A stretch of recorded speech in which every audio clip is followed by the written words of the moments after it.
Oke, Assalamualaikum warahmatullahi wabarakatuh.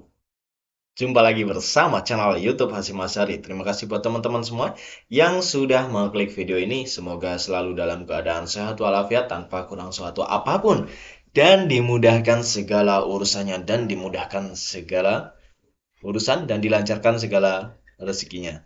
Dan buat teman-teman semua, terima kasih yang selalu mendukung channel ini, yang sudah subscribe, dan yang belum subscribe silahkan segera subscribe karena subscribe tidak akan merugikan Anda semua. Baik teman-teman semua yang saya cintai di seluruh dunia ya. Di Indonesia, di Malaysia, di Singapura, di Filipina ya. Oke. Ya. Oke, buat teman-teman semua, kali ini kita akan menonton sebuah video yang yang judulnya adalah Kecam Keras ya. Judulnya adalah Keras, ahli bahasanya kecam tentang penggunaan bahasa di Malaysia.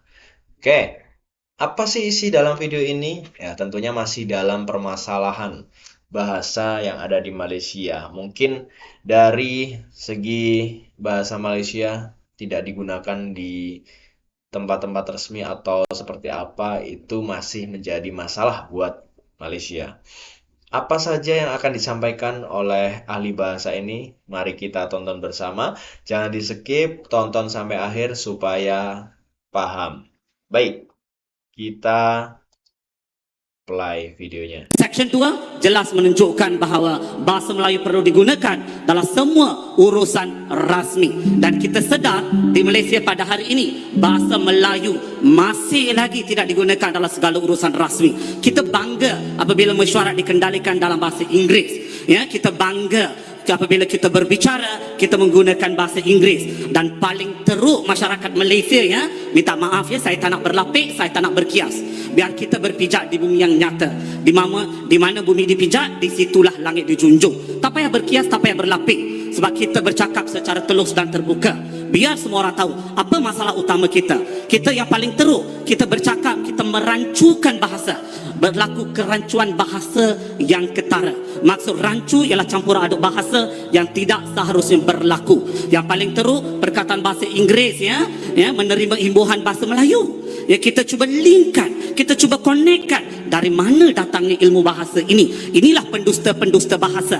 Inilah penderaka-penderaka bahasa yang kita telah lahirkan dalam sistem pendidikan kebangsaan kita selama 60 tahun kemerdekaan. Mana erti kemerdekaan? Ini satu bentuk penjajahan. Penjajahan dalam bentuk pemikiran yang akan merosakkan anak bangsa dan warisan negara. Sebab kita telah melalui satu proses yang cukup baik, proses yang mendidik kita supaya memartabatkan dan mendaulatkan bahasa Melayu. Namun kita bayangkan anak-anak bangsa yang lahir pada masa ini, mereka tidak langsung boleh berbahasa Melayu dengan baik. Kita yang rasa mereka ini baik sebenarnya. Saya merupakan pemeriksa ujian bertulis bahasa Melayu bagi Fakulti Undang-Undang setiap tahun. Jarang sekali pelajar mendapat markah penuh dalam penulisan bahasa Melayu kerana kesalahan tata bahasa ketara, penggunaan bahasa, istilah-istilah bahasa Melayu, perkataan-perkataan bahasa Melayu rata-ratanya terjemah langsung daripada bahasa Inggeris. Ya, influence jadi influensi, jurisdiction jadi jurisdiksi, ya, participation jadi partisipasi. Kalau semua boleh terjemah begitu, nation kena jadi nasi. Tapi tak jadi pun nation sebagai nasi. Maknanya ada perkataan yang tak boleh kita ubah, tapi kita ubah. Ini yang berlaku. Sebab masalah bahasa Melayu ini ialah masalah jati diri kita. Kita tidak berbincang bahasa Melayu ini sebagai satu bahasa, satu alat, satu medium, satu wadah, satu wahana. Tapi kita berbicara bahasa Melayu ini sebagai satu alat jati diri anak bangsa. Kalau kita nak menyatukan bangsa, kita menggunakan bahasa sebagai alat perpaduan. Saya daripada sekolah kebangsaan, saya orang Felda. Saya fasih berbahasa Melayu kerana bahasa Melayu adalah bahasa kebangsaan saya. Di rumah saya menggunakan bahasa ibunda, bahasa Tamil.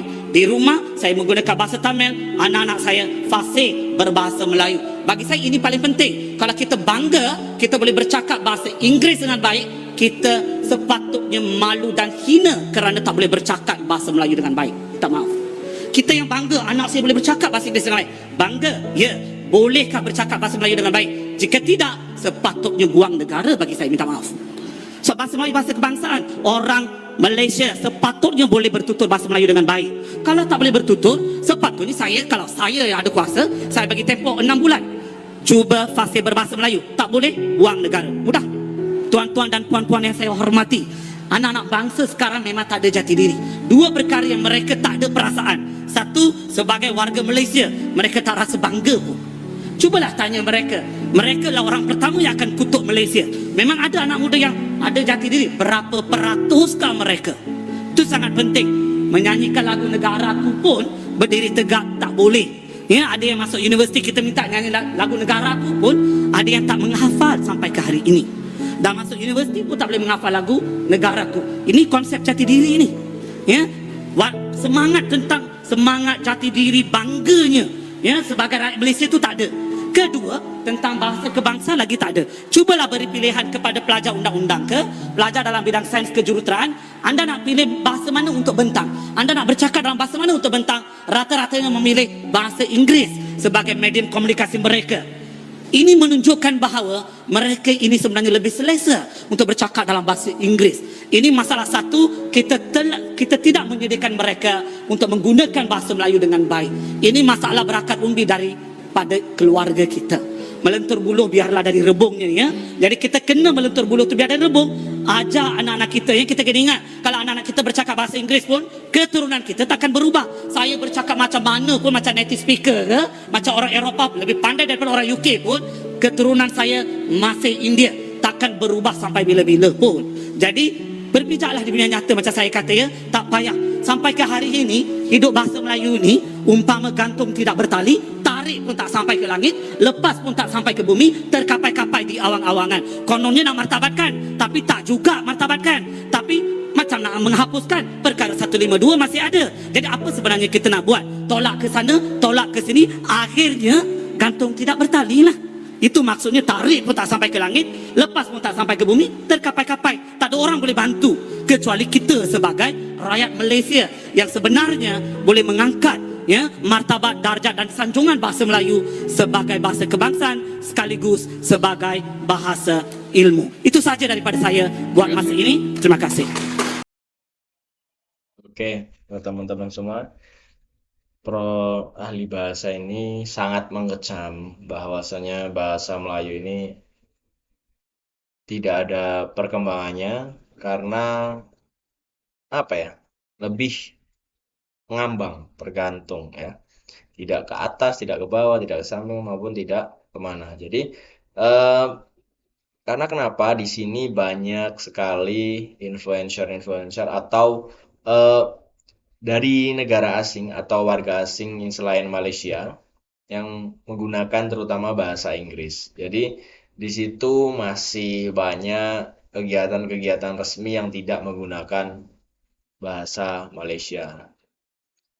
Karena dengan cara inilah untuk mengembangkan dan juga untuk memajukan dan mengangkat bahasa Malaysia dengan cara kita terbiasa menggunakan bahasa Malaysia tersebut, mulai dari anak-anak sampai tingkat tinggi. Dan kan ketika sudah kita tanamkan kepada anak-anak kita, anak-anak kalian ya untuk warga Malaysia, anak-anak di sana, anak kecil di sana, mungkin mulai dari situ bahasa Malaysia akan tertanam pada jiwa-jiwa warga Malaysia. Tapi ketika masih membanggakan bahasa Inggris atau bahasa asing itu yang sangat sulit. Dia kebanyakan malu untuk menyampaikan bahasa negaranya sendiri, tetapi lebih bangga menggunakan bahasa Inggris. Oke, mungkin itu saja yang dapat saya tangkap. Buat teman-teman semua yang ada tanggapan bisa klik di kolom komentar atau langsung di-share saja di kolom komentar. Dan mungkin itu saja yang dapat saya sampaikan. Terima kasih atas waktunya yang sudah menonton. Dan saya akhiri. Wassalamualaikum warahmatullahi wabarakatuh.